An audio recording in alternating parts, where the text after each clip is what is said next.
is the Celebrity Afterlife Report podcast.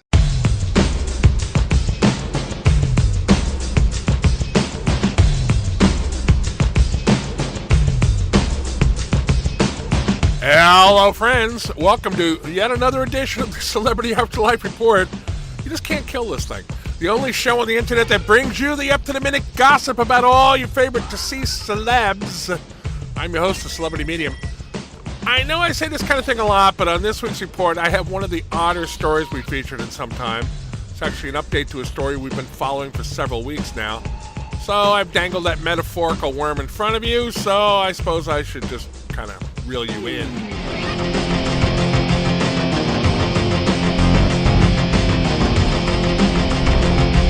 If you have listened to this show at all over the past several weeks, you're familiar with the ongoing saga of what was until recently known as Trump City. It's a crazy tale of a gated community run by a crazy man, at least in my opinion, named Fred Trump, the father of the President of the United States. If you aren't familiar with what's been going on there, please do yourself a favor and listen to some recent reports to get up to speed. The rest of you who are up to date on that craziness should remember that when we left off, it looked as if actress-singer Judy Garland was about to reclaim the town, the original creation of which she was instrumental in. Garland wanted to establish an all-female community before the plans to the town were snatched away from her by her then-fiancé, Fred Trump. The rumor was that Judy and her fellow feminists were going to just move into the former Trump City, finally have their male-free enclave. But it appears that isn't going to happen after all. And this is where it gets weird. Like it wasn't already.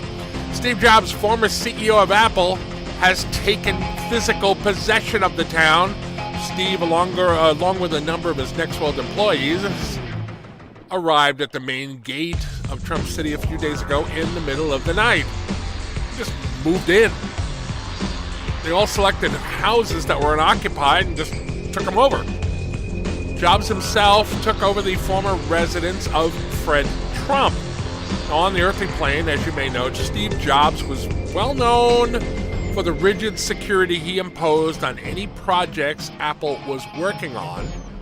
And that same level of secrecy seems to be surrounding whatever plans he has for Trump City. That, of course, is not stopping people from spreading rumors about what he might be up to.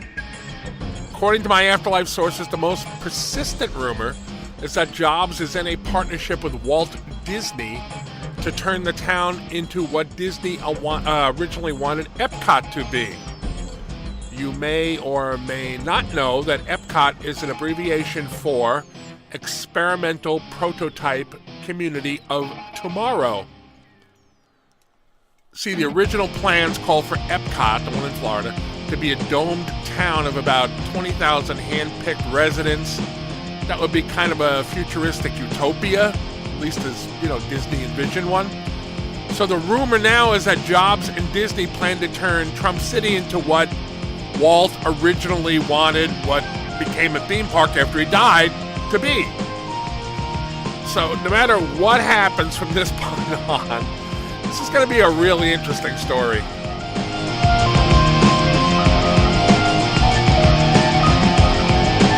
Speaking of things Steve Jobs related, the movie project being constructed inside iVironment, the indoor rain attraction Jobs built, is continuing apace, I'm told.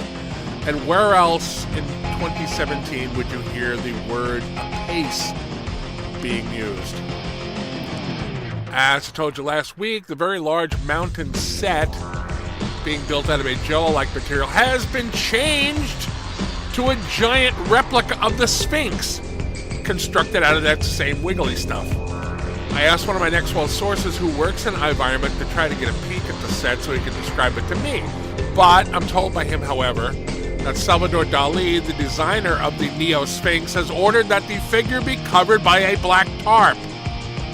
The whole assembly has 24/7 security to prevent prying eyes from getting a peek until the movie premieres.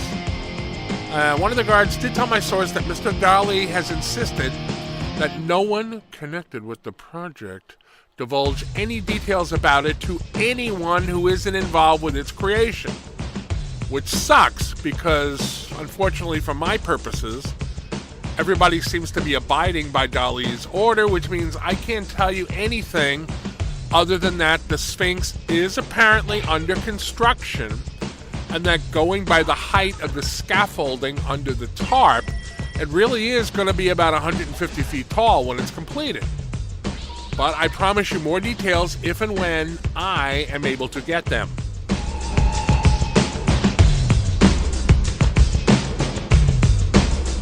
Actress Barbara Hale played Della Street, the secretary to attorney Perry Mason, who was played on Raymond Burr on the hit TV show about Mason's many criminal cases back in the day.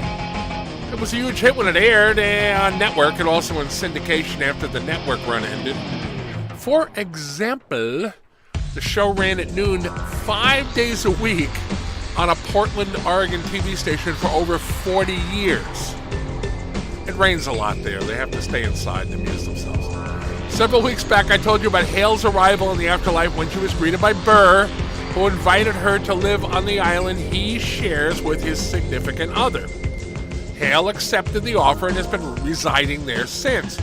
Now comes word that Burr and his husband have opened the island to tourists. They have constructed a small village of cabins and yurts, which visitors are welcome to stay in for as long as they want, which sounds fantastic, but there is a slight catch. The island is very remote, located in the middle of the ocean, like thousands of miles away from any other landmass. Now, currently, no Next World airline or cruise line offers service to it. So, as I understand it, the deal is if you can figure out how to get there, you have proven yourself worthy of living there. The offer was first extended via ads in the Afterlife media about 2 weeks ago, but so far as anyone knows, nobody's made their way to the secluded resort yet.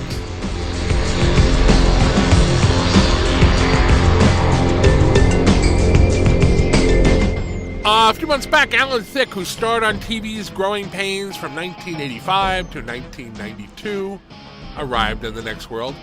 At his arrival ceremony, somebody asked him what he'd like to do in his new existence. Thicke said he'd like to take another shot at his old talk show, Thicke of the Night, which lasted less than a year in its earthly plane incarnation. As of the middle of last week, it looked as if that was going to happen. Thicke had a handshake deal with some producers who were reportedly very excited about putting the talk show back on the air. Then everything came apart. From what I'm hearing, the producers started shopping the show around to networks. You know, like you do. What Thicke didn't know was that the network in question, one that said, yeah, we want to air it, was the still not on the air all canine network I've told you about that has been in development hell for months now. The network was ready to give the new Thicke of the Night the green light on one condition. Alan's sidekick had to be a collie, in keeping with the theme of the network. So they're sitting in this meeting and Thicke says, "Is that a joke?" And when they told him it wasn't, he got up and angrily walked out of the meeting. The word is he's very upset with the producers for not telling him about that little requirement, and he wants to end his deal with them in favor of setting something up with people who won't try to turn him into what he called a, quote, freak act, unquote.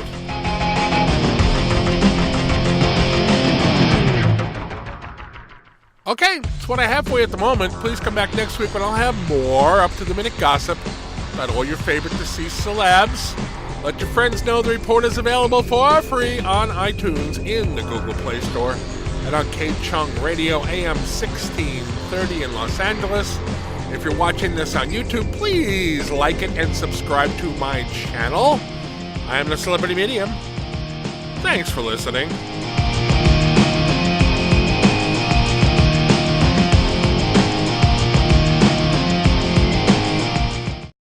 You've been listening to the Celebrity Afterlife Report podcast.